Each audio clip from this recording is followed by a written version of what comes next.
When we fall for someone, it's tough to stop gushing about our new crush's good looks, sense of humor, and those undeniable love sparks. But why is it that we're just naturally attracted to some people and not others? Sure, love is mysterious, but in some ways, attraction is not. Science actually has an explanation for why we're attracted to certain people and why we don't give others the time of day. This video seeks to do two things. Number one, what it is that draws us towards certain people in terms of our biological makeup, and two, how you can increase your level of attraction by doing certain things. I'll be right back.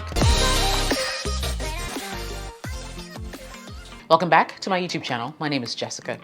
So when it comes to love, most people have an idea of what they're looking for in a partner, right? Good looks, ambition, a good sense of humor are common qualities that people seek out. But there are other factors you're likely unaware of that play an important part in who you're attracted to. Let's jump into these now. Number one, proximity plays a role in who you're attracted to, believe it or not. Have you ever noticed that it's not uncommon to see co-stars from your favorite series or movies dating in real life? Why does this seem to be a pattern? Mere exposure to someone repeatedly increases the likelihood that we're going to be attracted to them. This is backed by up to 50 years worth of scientific research that has found that proximity is one of the most powerful indicators of attraction. We're simply drawn to people we see frequently. Without belaboring the point, have you ever wondered how or why your colleagues at work suddenly begin to look so attractive after you've worked with them at the same desk or at the same office for a couple of years?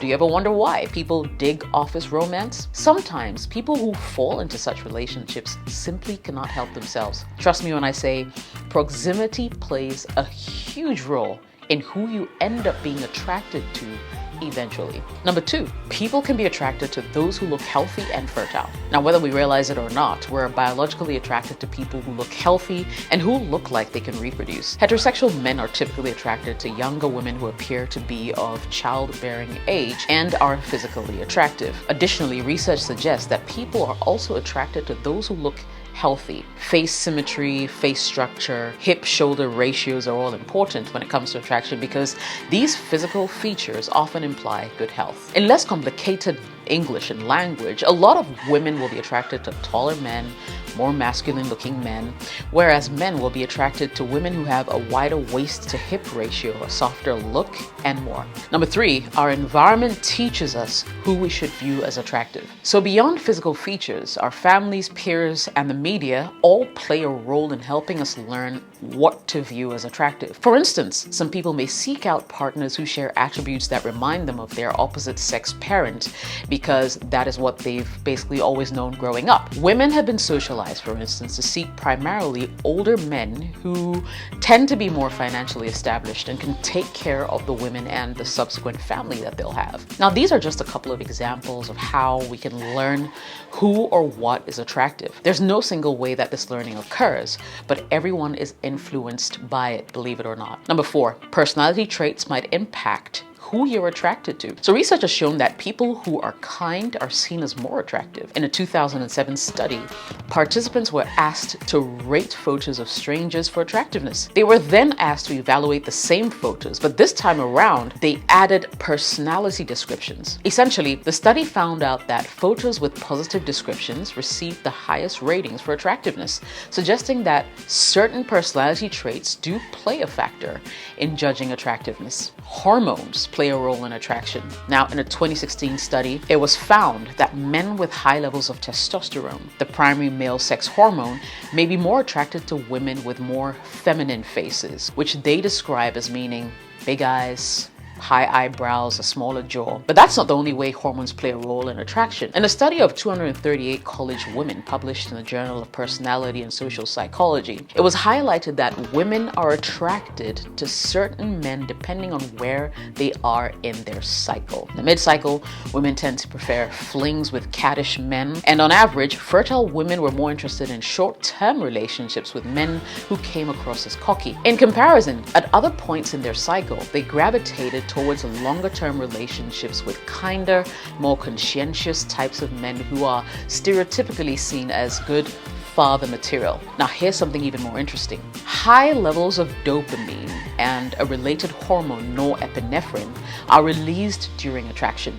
These chemicals make us giddy, energetic, euphoric, even leading to decreased appetite and insomnia, which means that you can actually be so in love that you can't eat and can't sleep. In fact, norepinephrine is also known as noradrenaline, and it may sound familiar because it plays a large role in the fight or flight response, which kicks into high gear when we're stressed and keeps us alert. So brain scans of people in love have actually shown that the primary reward centers of the brain fire like crazy when people are shown a photo of someone they're intensely attracted to compared to when they're shown someone they feel neutral towards. For instance, like an old school or a high school acquaintance, right? So now let's talk about this. Are there truly things that you can do to increase your level of attractiveness? Well, I believe it goes without saying, simply based off some of the pointers I just mentioned earlier. So before we go into solutions, let me just mention that I have new merch out and available in my merch store.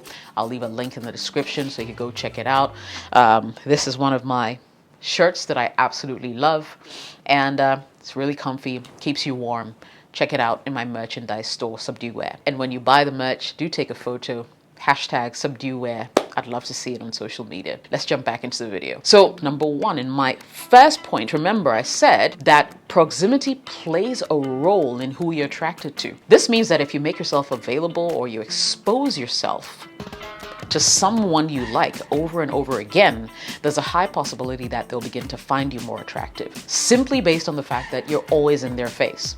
Of course, the solution is not black and white. There are a few gray areas in between. If you expose yourself to someone who simply does not find you sexually appealing or physically attractive, they may instead put you in the friend zone. Also, because they fall in love with your personality and who you are, which may not be what you want, but remember, they find you attractive enough to consider you a friend or a close acquaintance. And if you ask me, that's a good place to start. Now, if you find yourself stuck in a friend zone, you could always watch my video where I share secrets on how to escape any friend zone and get the relationship you deserve. I'll leave a link to that video in the description below. Number two, in my second pointer, remember I mentioned that people can be attracted to those who look healthy and fertile.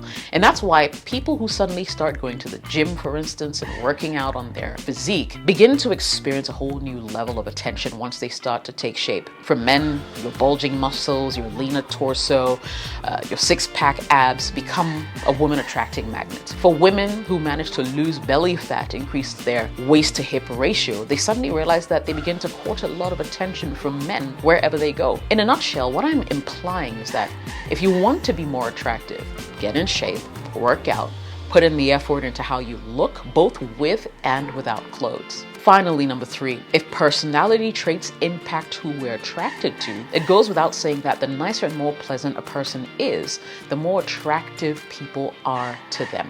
Have you ever wondered why a lot of people tend to follow other people who aren't necessarily physically attractive? It's simply because these people are generally endearing, they're nicer, and leave anyone who encounters them with a positive experience. Philanthropists experience this a lot. Typically, they get a lot of positive vibes from anyone they meet because they're seen to help people all the time.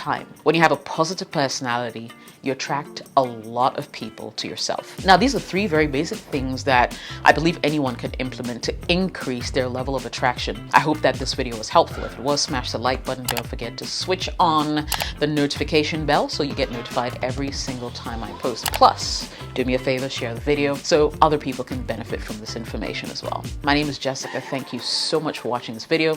I'll catch you in the next episode.